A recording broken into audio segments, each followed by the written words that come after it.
네, 이번 제주항공 여객기 참사 사고 원인에 대해서 여러 가지 추측이 나오고 있습니다. 시간대별 상황을 보면 8시 57분 관제탑에서 조류 충돌 경고가 내려진 뒤 불과 2분 만인 8시 59분에 여객기에서 급박한 구조 요청 신호죠. 메이데이를 요청했고 4분 만인 9시 3분에 동체 착륙을 시도했습니다. 굉장히 긴박한 상황이었던 것으로 추정이 되는데 전문가 연결해서 자세한 이야기 들어봅니다. 안영태 극동대 항공학과 교수 나와 계십니다. 네, 교수님. 일단 섣부른 판단을 할 수 없겠지만 이 구조 요청 신청을 한 후에 4분 만에 동체 착륙 시도를 했지 않습니까? 이 일각에서는 랜딩 기어도 내릴 수 없는 심각한 상태로 이 항공기 엔진이 완전히 꺼진 셧다운 상태가 아니었나 이렇게 보는 시각도 있는데 교수님의 견해는 어떠실까요? 저도 되게 유사합니다. 이게 네. 임무기장이 그 정상적인 절차를 수행하지 못할 정도고, 그다음에 첫 번째 착륙을 시도했는데 180도 선회를 통해서 반대편으로 착륙을 했다는 것은 그만큼 매우 네. 항공기의 보편적 에너지인 위치, 고도 에너지, 속도, 운동 에너지의 유지가 매우 어렵기 때문에 최소한의 안전을 위해서는 바로 180도 선회를 통해서 착륙을 시도하는 그런 네. 어려운 용단을 해갖고 시도를 했기 때문에 요거는 이제 되게 어렵지만 최대한으로 이렇게 수행을 했던 것으로 보고 있습니다. 네, 전문가들은 이 조류 충돌과 랜딩 기어는 별개 시스템이다. 이 랜딩 기어가 작동이 안 될 경우 수동으로 내릴 수 있다고 하던데 좀 이 부분도 아쉽게 작동이 안 된 것 같습니다.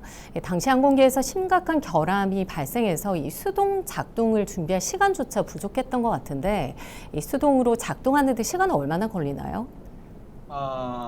뭐 약 30초 정도가 네. 걸립니다. 그런데 그럼에도 불구하고 그거를 인지하지 못할 조종사는 한 명도 없거든요. 그런데도 시간적 여유가 없었기 때문에 그것을 시도를 안 했다고 볼 수 있는 거죠.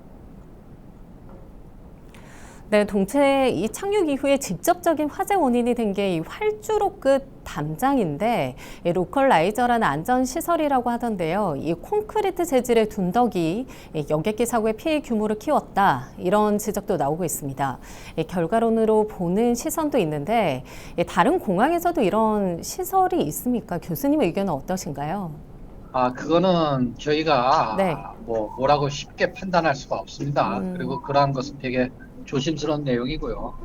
공항 시설에 대해서는 공항 자체에서도 공항공사에서 그러한 것들을 철저한 기준과 또 안전을 고려해서 지었다고 볼 수 있습니다. 그렇기 때문에 그것이 이제 사고 피해의 폭을 현격하게 키운 그러한 것이라고는 속단하기는 어렵습니다.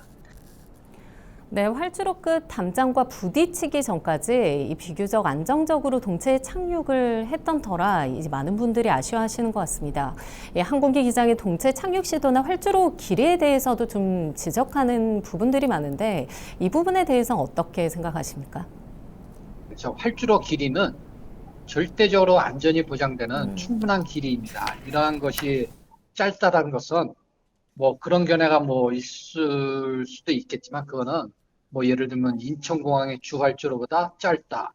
인천공항의 주활주로보다 폭이 좁다. 이렇게 표현을 할 수 있지 이 자체의 공항의 활주로는 여기에 취항하는 항공기들의 안전을 충분히 보장하는 폭과 길이입니다.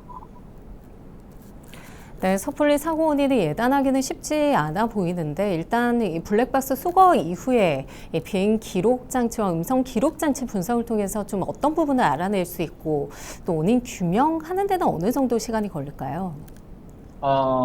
저는 그것에 대해서 뭐 어느 누구든 정확히 어느 정도의 시간이 소요된다. 네. 속단하기는 물론 어려울 텐데 제 입장은 최대한 시간을 많이 보장을 해줘라라는 의견입니다. 그래야만이 어느 하나도 놓치지 않고 철저하게 그리고 정확하게 분석할 수 있다라는 생각입니다. 네, 지금까지 안영태 극동대 항공학과 교수와 이야기 나눠봤습니다.